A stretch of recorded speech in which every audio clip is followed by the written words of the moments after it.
खुलुमबाय गिबियावनो नोंथांमोनखौ बयखौबो चेनेलाव बरायना लाग्रोनाय जाबाय। नोंथांमोननि थाखाय दिनै मोनसे गोनांथार भिडिअ लाबोनाय जादों। जोंहा दिनै थारिखआ जाहैबाय जुननि 10 थारिख। दा बेनिखायनो आं नोंथांमोननिसिम बे भिडिअनि गेजेरजों दिनै जुननि 10 थारिखनि मोनाबिलि समनि माखासे स्किमफोरनि बागै गोनांथार आपडेट खोन्थाहरनो सानदों। जेरै नैबे PMAY-G सरकारि न'नि थाखाय जोंहा दासान्दि सार्भे खालामनाया सोलिगासिनो दङ।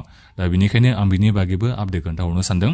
आरो बेजों लोगोसेनो PM किसाननि थाखायबो जोंहा माखासे गोनांथार आपडेट ओंखारना फैदों। नोंथांमोना दायो माखासे खामानिखौ मावनानै लानो नांसिगोन। जोंहा दायो लास्ट डेटखौ होनाय जाबाय PM किसाननि थाखायबो। दा बेनिखायनो मानि थाखाय लास्ट डेटखौ होनाय जादों PM किसाननि थाखाय आं बेखौबो बे भिडिअनि गेजेरजों खोन्थाहरनो सानदों। दा बेनिफ्राय आं नोंथांमोननिसिम मैया भिडिअ खालामनाय जादोंमोन जे अरुणोदय स्किमनि थाखाय जोंहा रिजेक्ट लिस्ट ओंखारना फैदों होननानै। नोंथांमोननि न'आव फैनानै भेरिफिकेसन खालामफैनाय जासिगोन बायदि बायदि होननानै नोंथांमोननिसिम खोन्थाहरनाय जादोंमोन। दा बेवहाय नोंथांमोना गोबांनो मोजाङै बुजिना मोननो हानाय जायाखै माबोरै मा खालाममारगोन होननानै। दा बेनिखायनो आं नोंथांमोननिसिम बिनि बागै मोजाङै खोन्थाहरनो सानदों। आरो बेजों लोगोसेनो जोंहा दासान्दि नैबे दंफां गायनायनि 25,000 फैसानि थाखायबो माखासे खामानि मावनाया जोंहा सोलिगासिनो दङ। निस्सय नोंथांमोनाबो फट' साफायनानै हरनांबाय जानो हागौ आरो। दा बिनि बागैबो आं नोंथांमोननिसिम माखासे आपडेट खोन्थाहरनो सानदों। आरो बेजों लोगोसेनो आं नोंथांमोननिसिम माखासे स्किमफोरनि बागैबो आपडेट खोन्थाहरनो सानदों। दा जिखियानो जामानो गासिबो नोंथांमोना बे भिडिअखौल' जोबजासिम नायलांबानो जाबाय, जाहाथे नोंथांमोना गासिबो दिनै जुननि 10 थारिखनि मोनाबिलि समनि माखासे स्किमफोरनि आपडेटखौ नोंथांमोना बे भिडिअनि गेजेरजों मिथिना मोननो हायो। दा बेनिफ्राय आंनि नोंथांमोननिसिम मोनसे खावलायनायबो थागोरबाय गिबियावनो गासिबो नोंथांमोना चेनेलखौ साबस्क्राइब खालामनानै लाग्रोलायनानै, जाहाथे नोंथांमोना बेबादिनो स्किमफोरनि आपडेटखौ बे चेनेलनि गेजेरजों मोनबाय थानो हायो।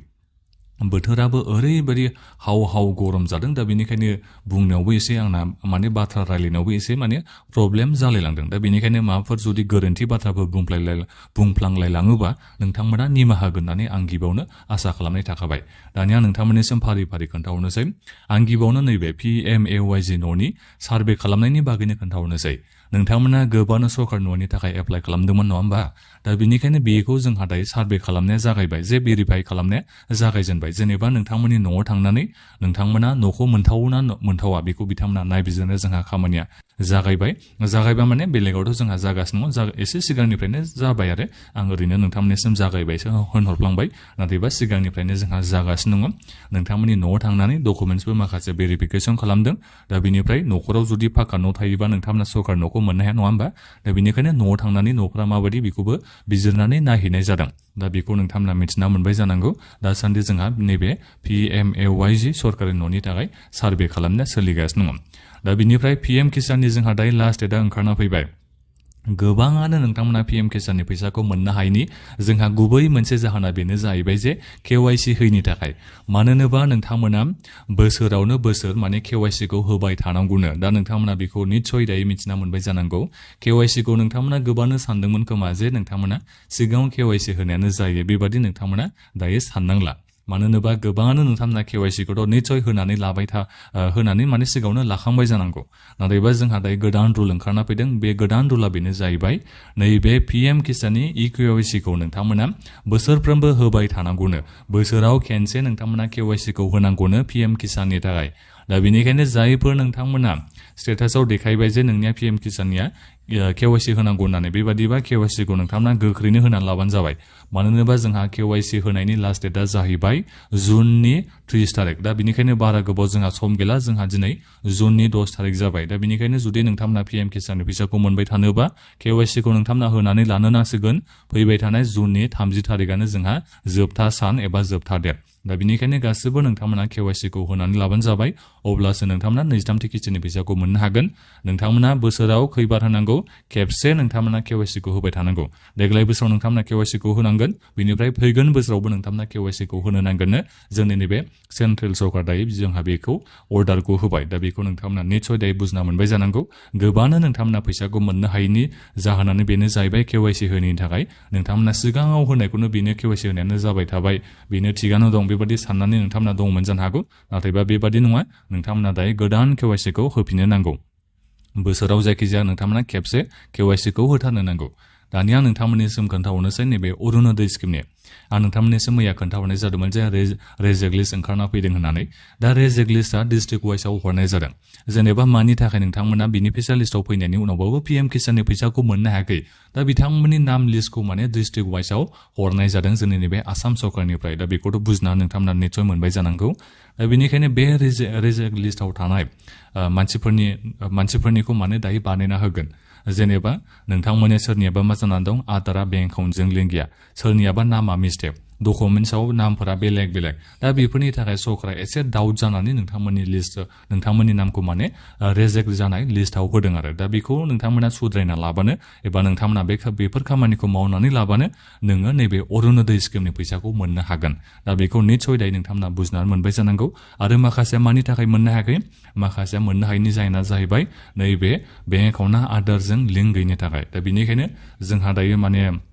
नटिस ओंखारना फैखाबाय जे नोंथांमोना गासिबो आधार कार्डखौ बेंक एकाउन्टजों लिंक खालामना लानांगौ होननानै दा बिनि थाखाय जोंहा जायगा एबा न' फैनानैबो जोंहा जायगायाव गिबियावनो मिटिं जागोरगोन जेनेबा नोंथांमोना आधार कार्डखौ बेंक एकाउन्टजों लिंक खालामना लानो नांसिगौ अरुणोदय स्किमनि फैसाखौ मोनबाय थानो थाखाय नङाबा नोंथांमोना मोननाय नंला होननानै बेबादि जोंहा मिटिंआथ' निस्सय जायगा जागोन आरो बेजों लोगोसेनो नोंथांमोननि न' फैनानैबो भेरिफिकेसन खालामनाया जागोन बेखौथ' जों खोनानो मोननाय जाखादों खौरां बिजोङाव नोंथांमोना नुखाबाय थादों जानांगौ नोंथांमोना अरुणोदय स्किमनि मुलाम्फाखौ मोनथावना नंगौना नङा बेखौ बिथांमोना नायफैगोन मानो होनोबा अरुणोदय स्किमनि फैसाखौ गोबाङानो माने जायफोर मोनथावना नङा बिथांमोनाबो मोनबाय थानायखौ जोङो नुनो मोनबाय थानाय जादों दा बेफोरखौ जाहाथे बिथांमोना मोजाङै भेरिफाइ खालामनो हायो बिनि थाखाय नोंथांमोननि न' फैनाय जागोन दा बेखौ नोंथांमोना मिथिना मोनबाय जानांगौ मोजाङै नोंथांमोना बुजिनानै मोनबाय जानांगौ दा बिनिफ्राय दंफां गायनायनि नैबे 25,000 फैसानि थाखाय नोंथांमोनाथ' गोबां फट' बायदिसिना साफायनानै हरनांगासिनो दं आं बेखौ मिथिना मोननाय जादों दा बिनिफ्राय थांलाय बुहुमनां आबहावा सानावबो जुननि 1 तारिखआवबो नोंथांमोना दंफां गायनांदों नङा होमबा दंफां नोंथांमोना फांसे ना फांनै बेबादि मोनदोंमोन जायखिजाया नोंथांमोना जिअ टेगिं खालामनानै साफायनानै नोंथांमोना हरनांदोंमोन बेखौ नोंथांमोना गासिबोथ' खालामखाबाय जानांगौ नोंथांमोना साफायना हरदों जानांगौ सेल्फ हेल्प ग्रुपनि मेम्बारफोर गासिबो नोंथांमोना दंफांखौ गायनांदोंमोन आरो दा निस्सय नोंथांमोना गायनानै जिअ टेगिं खालामनानै फट' साफायनानै निस्सय नोंथांमोना हरदों जानांगौ आरो बिनि उनावबो जोंहा दायो इन्डिभिजुवेलि माखासे फट' साफायनाया जादों आं बेखौ नुनो मोननाय जादों नैबे 25,000 फैसानि थाखाय निस्सय नोंथांमोना फट'खौ साफायना हरबाय जानांगौ दा बिनिखायनो आं नोंथांमोननिसिम बयनिसिमबो बुंहरखायो नोंथांमोना 25,000 फैसाखौ मोननोबा सेल्फ हेल्प ग्रुपनि जेसांखिनि जेनेबा 25,000 फैसानि थाखाय फट' साफायनानै जा माबा मोनसे खामानियानो जाया मानो बेहाय नोंथांमोना आजिर थाबानो जाबाय आजिर माने नोंथांमोना एटेन्डखौ जाबानो जाबाय माबा मोनसे खामानि मावनांगौबा बेखौ मावनानै लाबानो जाबाय बिनिफ्राय फट' साफायना हरनांगौबा फट'खौ साफायना हरबानो जाबाय जायखिजाया गासिबो खामानियाव नोंथांमोना एक्टिभ थाबानो जाबाय नङाबा मायाबा मोनसे थालाङोबा नोङो बेबादियावनो नोंथांमोना फैसाखौ मोननो हायो जाहैलायगोन बेहायनो माने सरकाराबो बाहाना खालामनो मोनलायगोन नोंथांमोननिसिम खाबुखौ बिथांमोना जेनेबा नोंथांमोननिफ्राय खाबु मोनलायगोन जे बिथांमोना नैबे खामानिखौ मावनानै लायनो थाखायनो जोङो बिथांमोननो 25,000 फैसाखौ हरासै बेबायदि बुंलायगोन सरकारा दा बेनिखायनो गासिबो खामानिखौनो नोंथांमोना मावबाय थाबानो जाबाय 25,000 फैसाखौथ' नोंथांमोननो होखाथारनांगोनखा बिथांमोना बाहाना खालामनो जाहाथे जेबो मोना बिनि थाखाय गासिबो खामानिखौ नोंथांमोना मावबाय थाबानो जाबाय जेनेबा फट' साफायना हरनायानो जा माबा मोनसे जिअ टेगिं खालामना हरनांगौआनो जा बेखौ नोंथांमोना मावबाय थाबानो जाबाय अब्ला नोंथांमोना निस्सय 25,000 फैसाखौ मोननो हागोन दा थांनाय नैबे 10,000 फैसाखौ मोनैनि माखासे जाहोनफ्रा बेनो जाहैबाय गोबाङानो माने जिअ टेगिं खालामनाय गोबाङा जोंहा बिसिडिसि अफिसाव बायदि रोखोमनि जोंहा भेरिफिकेसन खालामनाय जादोंमोन गथ'फ्रा खैजन दङ बेफोरखौ माने नोंथांमोननिसिम डाइरेक्ट सोंनाय जादोंमोन गावबागावनिसिम नोंथांमोननिसिम माने दा बेफोरखौ माने गोबाङानो माने थांनानै भेरिफाइ खालामैनि थाखायबो नैबे 10,000 फैसा मोनाखै बेबायदि जोंहा माखासे जाहोनफोर दंजोबो दा बेनिखायनो नोंथांमोना 25,000 फैसाखौ जाहाथे गासिबो मोनजोबो नोंथांमोना मेल मिटिंफ्राव थांबानो जाबाय नैबे 25,000 फैसानि थाखाय माबा मोनसे खामानि मावनांगौबा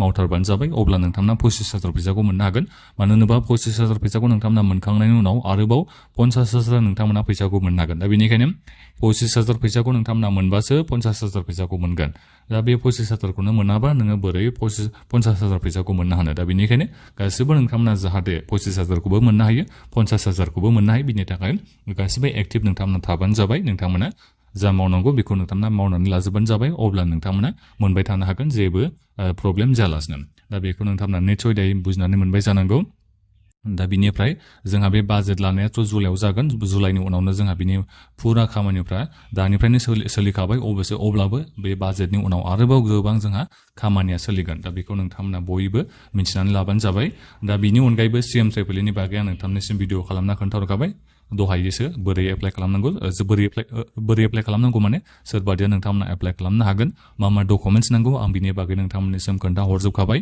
नोंथांमोना गासिबो चेनेलाव थांनानै भिडिअखौ नायबानो जाबाय मानो होनोबा मेट्रिक फेल जानाय नोंथांमोनाबो गासिबो एप्लाइ खालामनो हायो CM ट्रिपल स्किमनि थाखाय आरो नोंथांमोना बेसेबां मोननो हायो CM ट्रिपल स्किमनि जे फैसाखौ 5 लाख करि नोंथांमोना सासेयाव फैसाखौ मोननो हायो नों हिनजावसायानो जा हौवासायानो जा हाबा जानायानो जा हाबा जायियानो जा नोङो एप्लाइ खालामनो हायो बेखौ निस्सय नोंथांमोना दायो मिथिना मोनबाय जानांगौ मेट्रिक पास जालायनो नाङा जों STफ्रा नोङो क्लास 10 सिम फरायनायबा नोङो मेट्रिक फेलबाबो जेबो नङा एप्लाइ खालामनो हागोन जायफोर ग्रेजुएसन जानाय हायार सेकेन्डारि पास जानाय डिग्री पास जानाय पोस्ट ग्रेजुएसन जानाय गासिबो नोंथांमोना एप्लाइखौ खालामजोबनो हाखायोआनोखा दा बेखौ नोंथांमोना मिथिना मोनबाय जानांगौ दायो दा बिनिफ्राय नोंथांमोना दायो माबाफोर सोंनांगौ दङबा भिडिअखौ मुक्साव कमेन्ट खालामदो आरो आं नोंथांमोननिसिम गाबोन थिग बेबादिनो माखासे स्किमफोरनि आपडेटखौ लाना फैनाय जागोन दा बेनिखायनो गासिबो नोंथांमोना चेनेलाव आपडेट थाबाय था आरो नोंथांमोना गासिबो चेनेलखौ साबस्क्राइब खालामनानै लाबानो जाबाय बुंनायाव मा गोरोन्थि जालांला जोबखाबाय बायदि आं मोनखाबाय ओरैबादि गरमखा सालायफ्रानो माने मोजाङै गिदिंलायलांबावासैसो ओरैबादि गरम रोनो गरम जानायखाय माने बाथ्रा बुंनायफ्रावबो माने एसे प्रब्लेम जालायलाङो दा जेखियानो जाया मानो गोलोमफ्रुला जोब्बाय आंथ' ओरैनोथ' अब्लाबो नोंथांमोननिसिम जाखिनि आपडेट खोन्थाहरनो सानदोंमोन आङो नोंथांमोननिसिम बे आपडेटखौ खोन्थाहरनाय जाबाय माबाफोर गोरोन्थि जाबायबा नोंथांमोना बयबो आंखौ निमाहा होगोन होननानै आसा खालामनाय थाबाय बे भिडिअखौ दानिया नोंथांमोना बयबो शेयार खालामबानो जाबाय दा बेखिनियानोमोन गोजोन्थों